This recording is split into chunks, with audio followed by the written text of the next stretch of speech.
السلام علیکم ورحمۃ اللہ وبرکاتہ نحمدہ ونصلی علی رسولہ الکریم اما بعد۔ محترم بزرگوں اور دوستو، قرآن کریم میں اللہ تبارک و تعالی نے ہمارے نبی صلی اللہ علیہ وسلم کو اس بات کا حکم دیا، اللہ سے یہ دعا مانگے، اے میرے رب میرا علم بڑھا دیجئے، میرا علم بڑھا دیجئے، کیونکہ علم ایک ایسی چیز ہے جو بندے کو خدا کی پہچان کراتا ہے۔ علم ہی اللہ کا خوف بڑھاتا ہے۔ علم ایک روشنی ہے جس سے جہالت کے اندھیرے ختم ہو جاتے ہیں۔ علم ایک ایسا مخلص دوست ہے جو کبھی دھوکہ نہیں دیتا بلکہ وہ انسان کی حفاظت کرتا ہے۔ اللہ تعالیٰ قرآن کریم میں فرماتے ہیں، اللہ سے تو علم والے ہی ڈرتے ہیں، اللہ سے تو علم والے ہی ڈرتے ہیں۔ علم سے انسان کے عمل صحیح اور قبول ہوتے ہیں۔ علم و جاہل ہرگز برابر نہیں ہو سکتا۔ آپ صلی اللہ علیہ وسلم فرماتے ہیں، ایک عالم 1000 عبادت کرنے والوں سے افضل ہے، 1000 عبادت کرنے والوں سے افضل ہے۔ آپ صلی اللہ علیہ وسلم نے فرمایا، جس کو اس حالت میں موت آئے کہ وہ اسلام کو زندہ کرنے کی نیت سے علم حاصل کر رہا ہو تو جنت میں اس کے اور انبیاء کے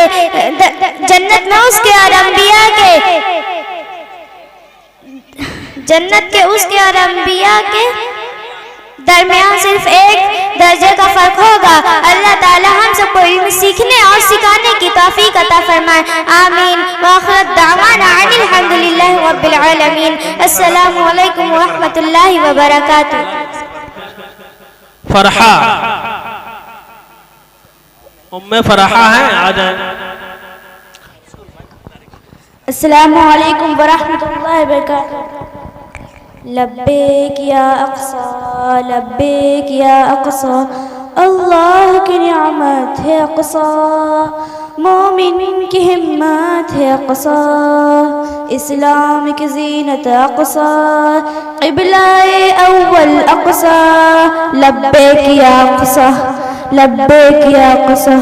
تم کیسے مسلمان ہو، غفلت کو مٹاؤ، اقصی کے لیے شیر کی آواز اٹھاؤ۔ تم کیسے مسلمان ہو، غفلت کو مٹاؤ، اقصی کے لیے شیر کی آواز اٹھاؤ۔ تم کیسے مسلمان ہو، غفلت کو مٹاؤ، اقصی کے لیے شیر کی آواز اٹھاؤ۔ مظلوم کی چیخوں سے گرجتا ہے فلسطین، مظلوم کی چیخوں سے گرجتا ہے فلسطین، مظلوم کی چیخوں سے گرجتا ہے فلسطین، ظلم ستم سے تم اس کو آزاد کراؤ، اقصی کے لیے شیر کی آواز اٹھاؤ۔ لبیک یا اقصی۔ تم کیسے مسلمان ہو، غفلت کو مٹاؤ، اقصی کے لیے شیر کی آواز اٹھاؤ۔ تم کیسے مسلمان ہو، غفلت کو مٹاؤ، اقصی کے لیے شیر کی آواز اٹھاؤ۔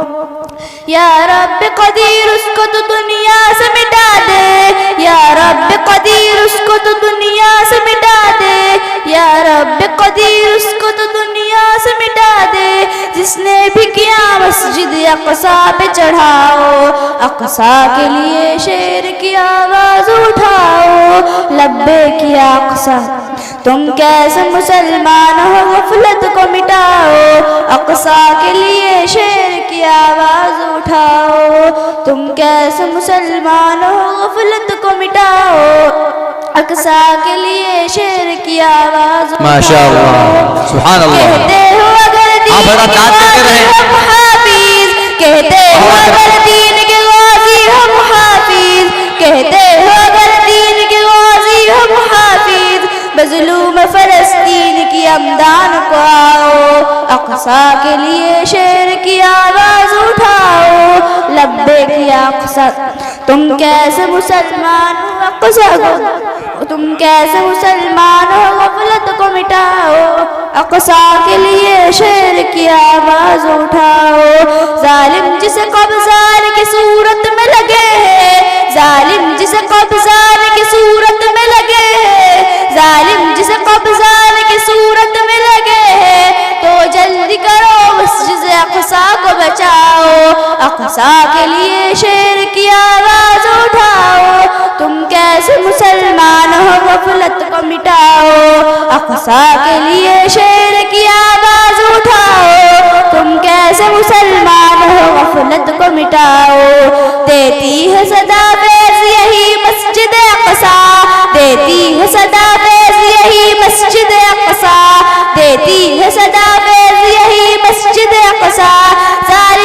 ستم سے تم اس کو آزاد کراؤ، اقصا کے لیے شیر کی آواز اٹھاؤ، تم کیسے مسلمان ہو غفلت کو مٹاؤ، اقصا کے لیے شیر کی آواز اٹھاؤ، تم کیسے مسلمان ہو غفلت کو مٹاؤ، اقصا کے لیے شیر کی آواز اٹھاؤ، تم کیسے مسلمان ہو غفلت کو مٹاؤ۔ السلام علیکم۔ اب اس کے بعد اقرا آئے اور نعت شریف پیش کریں۔ اقرا ٹیبلوں کے بچے تیار ہو کر کے رہیں۔ میں آپ سب کے سامنے ایک نظم پیش کرنا چاہتی ہوں۔ انشاءاللہ۔ خدا کی کاریگری کا جلوہ بھر جہاں میں کہاں ماشاءاللہ ماشاءاللہ۔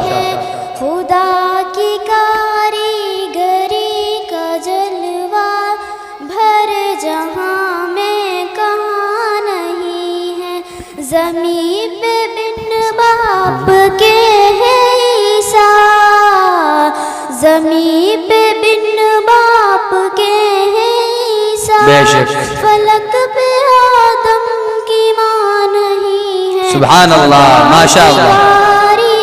گری کا جلوہ بھر جہاں میں کہاں نہیں ہے، زمین پہ اذان بھی آج ہو رہی ہے، اذان بھی آج ہو رہی ہے، نماز بھی لوگ پڑھ رہے ہیں، ماشاءاللہ سبحان اللہ ماشاءاللہ۔ ایسا نہیں ہے سجدہ حسین جیسا نہیں ہے سجدہ، بلال جیسی اذان سبحان اللہ ماشاءاللہ ماشاءاللہ سبحان اللہ۔ آپ حضرات بھی سبحان اللہ بولتے رہیں۔ سبحان اللہ۔ میں کہاں نہیں ہے، نہ ہاتھ آئے گا تیرے کچھ بھی، نہ ہاتھ آئے گا تیرے کچھ بھی، تو مانگ چاہے خدا سے پہلے، تو مانگ چاہے خدا سے پہلے، قسم خدا کی قبول ہوگی، قسم خدا کی قبول ہوگی، درود پڑھ لے دعا سے پہلے، سبحان اللہ ماشاءاللہ سبحان اللہ۔ گری سامنے جو حضرات بیٹھے ہوئے ہیں سبحان اللہ بولتے رہے آپ حضرات۔ میں کہاں نہیں ہے۔ السلام علیکم ورحمۃ اللہ وبرکاتہ۔ آہین اور آیا آ جائے سوال جواب کے لیے۔ السلام علیکم ورحمۃ اللہ وبرکاتہ۔ وعلیکم السلام ورحمۃ اللہ وبرکاتہ۔ میں آپ سے کچھ قرآن کریم کے اے بچوں، مطابق کچھ سوالات کرنا چاہتا ہوں، کیا آپ ان کے مکمل جواب دیں گے؟ جی کیجئے، انشاءاللہ میں ان کے مکمل جواب دینے کی کوشش سوال کروں گا۔ نمبر 1، قرآن کریم میں کتنے پارے ہوتے ہیں؟ قرآن کریم میں مکمل 30 پارے ہوتے ہیں۔ سوال نمبر 2، قرآن کریم میں کتنی سورتیں ہوتی ہیں؟ قرآن کریم میں 114 سورتیں ہوتی ہیں۔ سوال نمبر 3، قرآن کریم میں بسم اللہ الرحمن الرحیم کتنی بار آئی ہے؟ قرآن کریم میں بسم اللہ الرحمن الرحیم 114 بار آئی ہے۔ سوال نمبر 4، قرآن کریم کی کون سی سورت بسم اللہ سے شروع نہیں ہوتی؟ قرآن کریم کی سورہ توبہ بسم اللہ الرحمن الرحیم سے شروع نہیں ہوتی۔ سوال نمبر 5، قرآن کریم کی کون سی سورت میں بسم اللہ الرحمن الرحیم 2 بار آئی ہے؟ قرآن کریم کی سورہ نمل میں بسم اللہ الرحمن الرحیم 2 بار آئی ہے۔ سوال نمبر 6، قرآن کریم میں لفظ قرآن کتنی بار دہرایا گیا ہے؟ قرآن کریم میں لفظ قرآن 70 مرتبہ دہرایا گیا ہے۔ سوال نمبر 7، قرآن کریم کی سب سے بڑی سورت کون سی ہے؟ قرآن کریم کی سب سے بڑی سورت سورہ بقرہ ہے۔ سوال نمبر 8، قرآن کریم کی سب سے بڑی آیت کون سی سورت میں ہے؟ قرآن کریم کی سب سے بڑی آیت سورہ بقرہ آیت نمبر 282 میں ہے۔ سوال نمبر 9، قرآن کریم کی سب سے افضل رات کون سی ہے؟ قرآن کریم کی سب سے افضل رات شب قدر ہے۔ سوال نمبر 10، قرآن کریم کون سے مہینے میں نازل ہوا؟ قرآن کریم رمضان کے مہینے میں نازل ہوا۔ سوال نمبر 11، کون سی سورت کو روس القرآن کہتے ہیں؟ سورہ رحمان کو روس القرآن کہتے ہیں۔ سوال نمبر 12، ایک تہائی قرآن کے برابر ہے؟ سورۃ الناس اور سورۃ الفلق 1/3 قرآن کے برابر ہے۔ سوال نمبر 13، کون سی سورت معوذتین کہلاتی ہے؟ سورۃ الفلق اور سورۃ الناس معوذتین کہلاتی ہے۔ سوال نمبر 14، قرآن مجید حضور پر کیسے نازل ہوا؟ قرآن مجید حضور پر تھوڑا تھوڑا کر کے نازل ہوا۔ السلام علیکم ورحمۃ اللہ وبرکاتہ۔ السلام۔ ماشاءاللہ، بہت خوب۔ اب میں اس کے بعد فاطمہ کو دعوت دیتا ہوں، وہ آئے۔ فاطمہ احتشام میک پر آئے اور جو کچھ سنانا چاہتی ہیں آپ سنائیں۔ السلام علیکم ورحمۃ اللہ وبرکاتہ۔ میں آپ کے سامنے سنانا چاہتی ہوں نماز کے 7 صلاحیت ہیں۔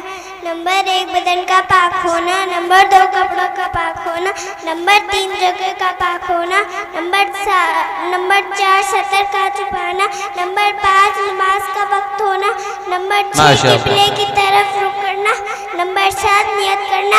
السلام علیکم ورحمۃ اللہ وبرکاتہ۔ اس کے بعد میں دعوت دیتا ہوں امامہ آئے اور پیش کریں، جو پیش کرنا چاہتی ہے پیش کریں۔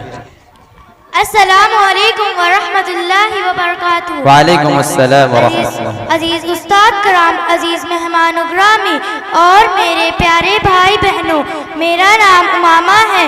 آج میں آپ سبھی کے سامنے سلام کی اہمیت پر چند باتیں عرض کرنا چاہتی ہوں۔ میرے پیارے بھائی بہنوں، سب سے پہلے میں اللہ کے نبی محمد صلی اللہ علیہ وسلم کی ایک بہت ہی مختصر اور بہت ہی معنی خیز حدیث پیش کرنا چاہتی ہوں۔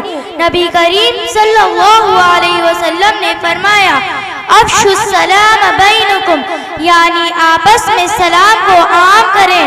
یہ حدیث ہمیں سکھاتی ہے کہ ہمیں آپس میں سلام کو پھیلانا چاہیے، اس سے ہمارے دلوں میں امن پیدا ہوتا ہے۔ سلام صرف ایک لفظ نہیں بلکہ مکمل دعا ہے۔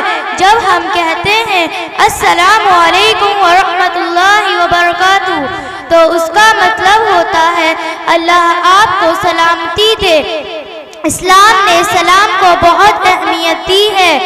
نبی کریم صلی اللہ علیہ وسلم جب بھی کسی سے ملتے تو سب سے پہلے سلام فرماتے تھے، چاہے سامنے والا چھوٹا ہو یا بڑا۔ بڑے لوگ سلام سن کر خوش ہوتے ہیں اور ہمیں دعائیں دیتے ہیں۔ گھر سے نکلتے وقت اور گھر سے داخل ہوتے وقت ہمیں سلام کرنا چاہیے، اس سے گھر میں محبت بڑھتی ہے اور ہمارے کاموں میں برکت ہوتی ہے۔ آخر میں اپنی بات نبی کریم صلی اللہ علیہ وسلم کے اس فرمان سے ختم کرنا چاہوں گی کہ افشوا السلام بینکم، یعنی آپس میں سلام کو عام کرو۔ اللہ تعالی ہمیں سلام کو اپنی زندگی کا حصہ بنانے کی توفیق عطا فرمائے۔ السلام علیکم ورحمۃ اللہ وبرکاتہ۔ اب میں اس کے بعد آمینہ نعیم کو دعوت دیتا ہوں، وہ آئے اور پیش کریں۔ السلام علیکم ورحمۃ اللہ وبرکاتہ۔ آج میں آپ سبھی کے سامنے تیسرا کلمہ اور اس کا ترجمہ پیش کرنا چاہتی ہوں۔ بسم اللہ الرحمن الرحیم۔ شروع کرتی ہوں اللہ تعالیٰ کے نام سے جو نہایت رحم والا ہے۔ تیسرا کلمہ تمجید، سبحان اللہ والحمدللہ ولا الہ الا اللہ واللہ اکبر ولا حول ولا قوت الا باللہ العلی العظیم۔ ترجمہ، اللہ کی ذات پاک ہے اور تمام تعریفیں اللہ تعالیٰ کے لیے ہیں۔ اللہ تعالیٰ کے سوا کوئی معبود نہیں اور اللہ تعالیٰ سب سے بڑا ہے اور نہیں گناہوں سے بچنے اور نیکی کرنے کی قوت مگر اللہ کی توفیق سے اب میں اس کے بعد عفان کو دعوت دیتا ہوں. عفان آئے اور پیش کریں جو کچھ پیش کرنا چاہتے ہیں. آپ آئیے. السلام علیکم ورحمۃ اللہ وبرکاتہ. میں آپ سب حضرت کے سامنے 2-3 حدیث نماز کے متعلق سنانا چاہتا ہوں. ہمارے نبی صلی اللہ علیہ وآلہ وسلم نے فرمایا نماز دین کا ستون ہے، اور ہمارے نبی صلی اللہ علیہ وآلہ وسلم نے فرمایا جنت کی کنجی نماز ہے، اور ہمارے نبی صلی اللہ علیہ وآلہ وسلم نے فرمایا میری آنکھوں کی ٹھنڈک نماز میں رکھی گئی ہے، اس لیے ہم سب کو نماز کی پابندی کرنی چاہیے. السلام علیکم ورحمۃ اللہ وبرکاتہ.